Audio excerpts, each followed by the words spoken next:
ಈಗ ನಾನು ಏನು ಮಾತಾಡಿದೆ, ಸಾಕಷ್ಟು ಮಾಧ್ಯಮದಲ್ಲೂ ಅದ್ರ ಬಗ್ಗೆ ಚರ್ಚೆ ಆಯಿತು, ಮಾತಾಡಬೇಕಿತ್ತು, ಮಾತಾಡಬಾರ್ದಿತ್ತು. ಕರೆಕ್ಟ್ ಸರ್, ನಾನು ಯಾರಿಗೂ ಪ್ರವೋಕ್ ಮಾಡೋಕ್ಕಲ್ಲ. ಇವತ್ತಿಗೆ ನಾನು ಮಾತಾಡಿದ್ದು ಕರೆಕ್ಟ್ ಅನ್ಸುತ್ತಾ ನಿಮಗೆ? ಇವತ್ತು ಇಡೀ ಇಂಡಸ್ಟ್ರಿ ನಾನು ಮಾತಾಡಿದ್ದಕ್ಕೆ ಅರ್ಥ ಇತ್ತು ಅನ್ಸುತ್ತಾ?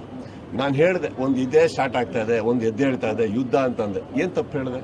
ಇದು ಪೈರಸಿ ಮಾಡಿದ್ರೆ ನನ್ನ ಸಿನಿಮಾ ವಿರುದ್ಧ ಒಂದು ಯುದ್ಧ ಘೋಷಿಸಿದ್ದಾರೆ ಕೆಲವರು. ಪೈರಸಿನ ಸರ್, ಯಾಕಂದ್ರೆ ನಿನ್ನೆ ಜಗ್ಗೇಶ್ವರ್ ಕೂಡ ಪೈರಸಿ ಹೆಸರಲ್ಲಿ ಒಂದು ಯುದ್ಧ ಘೋಷಿಸಿದ್ರು ಸರ್ ನನ್ನ ಸಿನಿಮಾದ ಮೇಲೆ. ನಾನು ಅದನ್ನೇ ಹೇಳಕ್ ಹೋಗಿದ್ದು, ಯಾವ ದುರಂಕಾರದಲ್ಲಿ ಮಾತಾಡ್ದಲ್ಲ. ಬಟ್ ನಾನು ಏನು ಮಾತಾಡ್ತಾ ಇದ್ದೀನಿ ನನಗೆ ಗೊತ್ತಿತ್ತು. ಆಯಿತು, ನಿಮ್ಗಳು ಮುಂದೆ ಕೂತ್ಕೊಂಡು ಮಾತಾಡಬೇಕು, ಅದು ವಿವರಣೆ ಕೊಡಬೇಕಿತ್ತು. ಮಾಧ್ಯಮದವ್ರ ಸ್ನೇಹಿತರು ನೀವು ಕೇಳಿದ್ರಿ ಅಂತ ಉತ್ತರ ಕೊಟ್ಟೆ, ಇನ್ನು ಯಾರಿಗೂ ಉತ್ತರ ಕೊಡೋಕೆ ರೆಡಿ ಇರಲಿಲ್ಲ ನಾನು. ಕಾಣ್ತಾ ಈಗ ನಾನೇನು ಹೇಳಿದೆ ಅವತ್ತು ಸ್ಟೇಜ್ ಮೇಲೆ, 25ಕ್ಕೆ ನನ್ನ ಬಿಡುಗಡೆ ಆಗುತ್ತೆ ಅಂದ್ರೆ ಅವತ್ತೇ ಪ್ರಾರಂಭ ಆಗುತ್ತೆ ನೋಡಿ ಅಂತಲೂ ಹೇಳಿದ್ದೆ. ಇದೇ ಥರ ಹೇಳಿದ್ದೆ, ನೋಡಿದ್ರಲ್ಲ. ಸರ್ ನಾನು ಇದನ್ನು ಇಲ್ಲ ನಿಲ್ಲಿಸಲ್ಲ ಸರ್, ಆಯಿತಾ. ನಾನು ಸರ್ಕಾರವನ್ನು ಭೇಟಿ ಮಾಡಿದ್ದೀನಿ. ಚಿತ್ರರಂಗಕ್ಕೆ ಒಂದು ಒಳ್ಳೇದಾಗಬೇಕು ಅಂದರೆ ಭಾಳ ಒಂದು ಒಳ್ಳೆ ಕೆಲಸ ನಡೀತದೆ ಸರ್ಕಾರದ ಸೈಡಿಂದ. ಇದು ನಾನು ಪ್ರಾಮಿಸ್ ಮಾಡಬಲ್ಲೆ. ನನ್ನ ಸ್ನೇಹಿತರೆ ಒಳಗಡೆಯವರು ಎಲ್ಲದಕ್ಕೆ ಅದು ಮಾಡ್ತಾ ಇದ್ದಾರೆ. ಚಿತ್ರರಂಗಕ್ಕೆ ಒಂದು ಒಳ್ಳೆ ಆಗೋ ಥರ ಖಂಡಿತವಾಗ್ಲೂ ತೊಗೊತೀವಿ.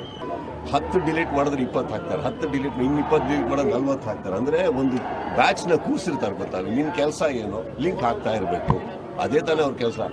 ಅದು ಒಂದು ಕೂರ್ಸಿರ್ಬೇಕಾದ್ರೆ ಪೇಡ್ ಕೂರ್ಸಿರ್ಬೇಕಾದ್ರೆ ನಿನ್ನ ಕೆಲಸನೇ ಇದು ಅಂದಾಗ ಆ್ಯಕ್ಚುಲಿ ಸಿನಿಮಾ ಪೈರಸಿ ಮಾಡೋ ಉದ್ದೇಶನೇ ಅಲ್ಲ. ಪೈರಸಿ ಯಾವಾಗ ಸರ್ ಆಗುತ್ತೆ? ಅದರಿಂದ ಹಣಕಾಸು ಸಂಪಾದಿಸ್ತಾ ಇದ್ದೀರಾ, ದುಡ್ಡು ಮಾಡ್ತಾ ಇದ್ದೀರಾ ಅಂದರೆ ಒಪ್ತೀನಿ. This is not called piracy, this is called crime to kill a product. ಉದ್ದೇಶ ಬಂದು ನಿಮಗೆ ಫ್ರೀಯಾಗಿ ತೋರಿಸ್ಬೇಕು ಈ ಪಿಕ್ಚರ್ ಅನ್ಬೇಕಾದ್ರೆ ಇದರಲ್ಲಿ ನಿಮಗೆ.